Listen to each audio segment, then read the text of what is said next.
So the Guild of Music Supervisors is a union organization, essentially. It started in 2010. I think it was Maureen Crowe and John Houlihan and like Tracy McKnight, a number of individuals.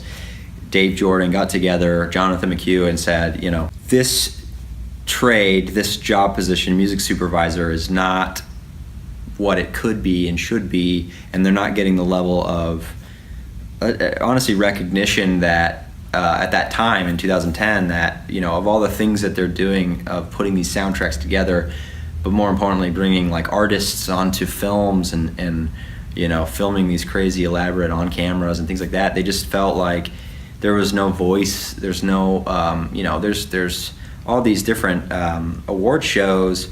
None of them represented music supervisors. They have things for you know, and not to slight any of them, but like, you know, music editing and makeup and, you know, all this different stuff, but nothing for the people who make some of the most iconic soundtracks that, you know, to this day you could name like 10 soundtracks across, you know, any medium, and you're like, this is super iconic, you know.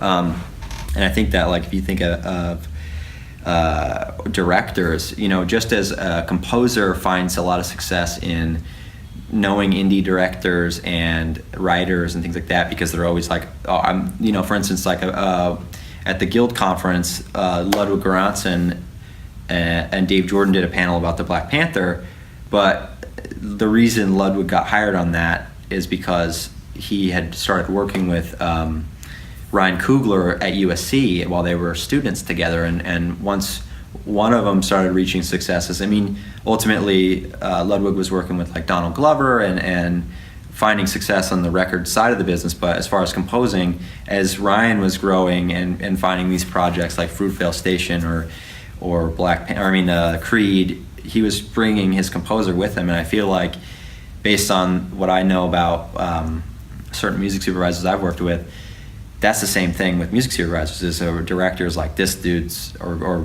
this girl or dude is amazing, I need them on every project. And or they'll go, hey, I just worked with John Houlihan, or I just worked with you know, Tracy McKnight on this movie, you should work with her on this one, you know. Or the studio feels like, you know, this person is responsible, reliable, and not a liability, and then they'll keep hiring them on jobs. And that's kind of how that works. So,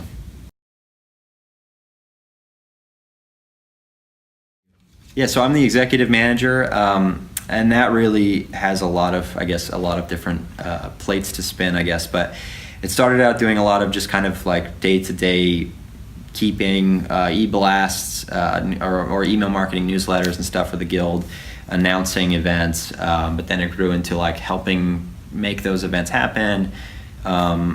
And then it grew even further into like sponsors, like liaising with sponsors and making sure that the sponsors are feeling like they're getting benefit to their contributions. And then that grew into these big tentpole events where we have now, when I first started, we had an award show. It was our like 4th annual, and it was pretty big. It was at Max Sennett, and it was at a couple other places.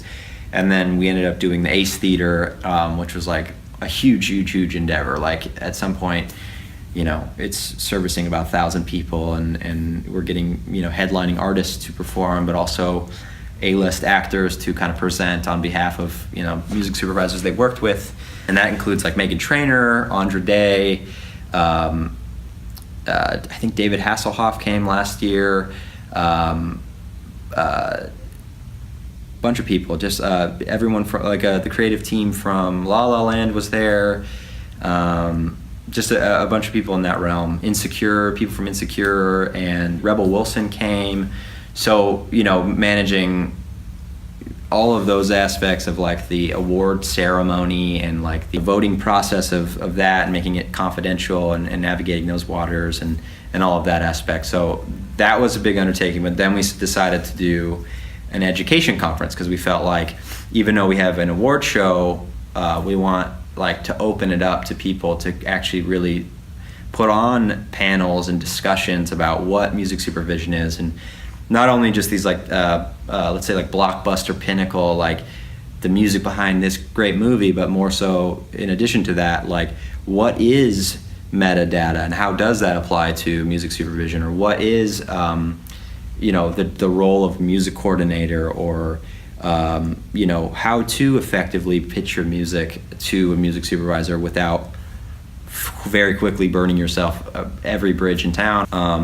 So that way it not only benefits the supervisors or the upcoming supervisors, but the composers. How does a composer get hired? Does a music supervisor interface with a composer, and how does that process go? Things of that nature. So that expanded over the course of, we had a full day event at Emerson College. We did about 12 panels through the day in like 3 different rooms. And then we did that for about 2 years, and it was growing and growing. And then we outgrew that location. And then most recently we did it at USC. And then that was a all-day conference. And we had, I think, over 32 panels. 28 ran in a 4-hour period. So we had like 7 venues running panels simultaneously. And it was pretty cool to see. And it was a great educational environment. It was on campus. So we had a great partnership with the Thornton School of Music, and a number of great sponsors that kind of helped out, and usually those are labels and libraries and licensing companies, publishers. Like, a lot of people see the value in what music supervision is, and it directly impacts their bottom line, their daily lives, and so they see the value in the Guild and having that community be strong, and things of that nature. So that's kind of what my role is. And at this point, it's kind of expanded into now bringing a lot of the other communities together, like the Recording Academy is someone that I've been trying to get together and work with in tandem with the Guild, and a number of other, like the Society of Composers and Lyricists, and just keep those relationships strong, or co-branding events together, and finding ways to, it's pretty much the same community, give or take a couple outliers. And so just bringing them together with the Guild and kind of finding a vision that everyone can kind of move on from.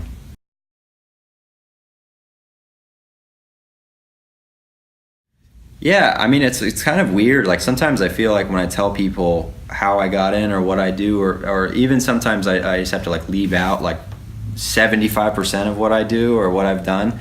I kind of feel like it seems like, oh, this dude's a liar, I get people a lot of times that will tell me stuff, and I'm like, that sounds like a lie, but it's like my same experience is just that, like,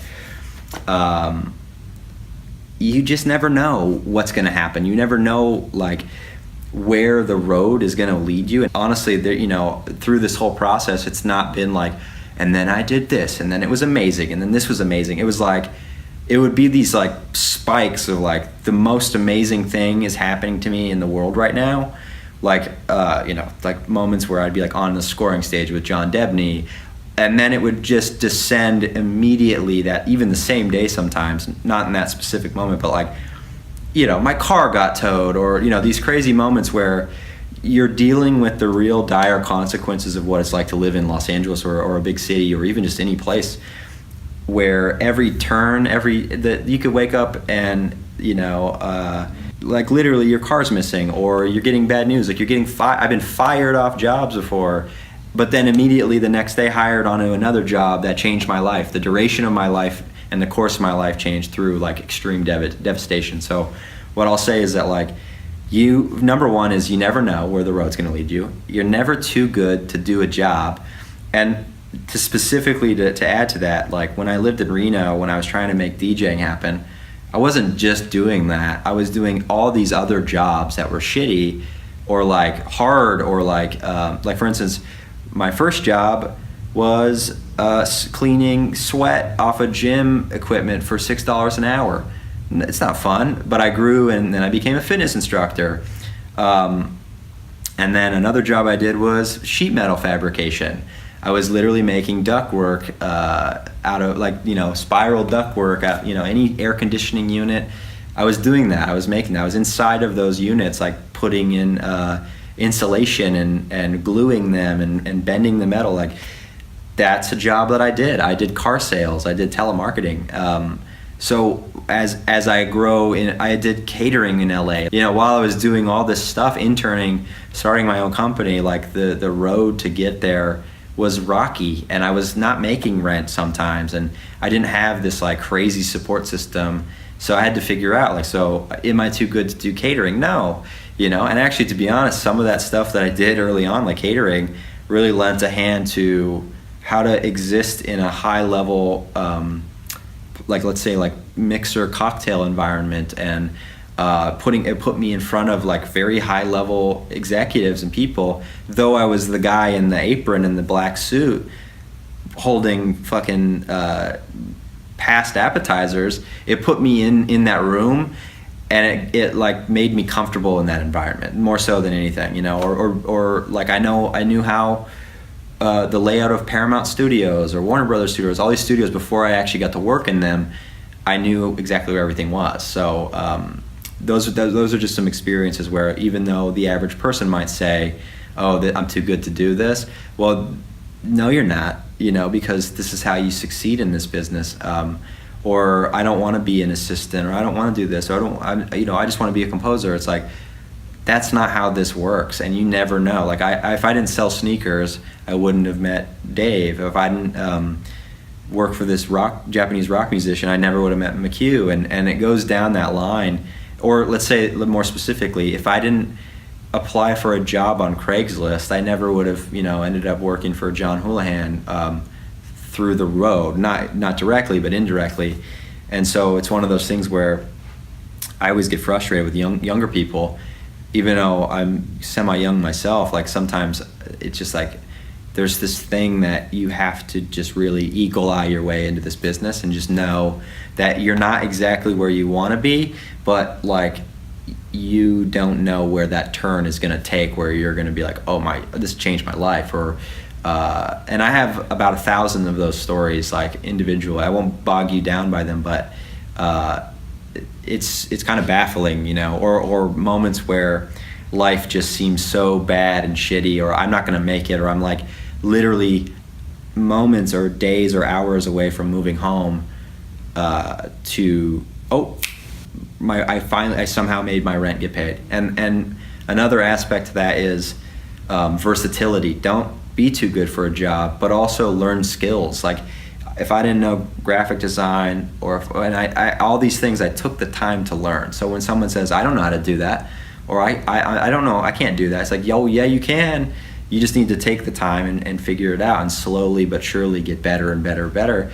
And I swear to God, if you want to be an artist, or if you want to be a composer, all of those things, either you're going to pay someone a lot of money to know how to make your website, or do headshots, or whatever, or you find ways to make that stuff happen on your own, and then in that essence you kind of are a more valued asset to yourself but also others. So, you know, with certain jobs like the Guild, I wouldn't have been a Guild person if I didn't know how to do websites or social media.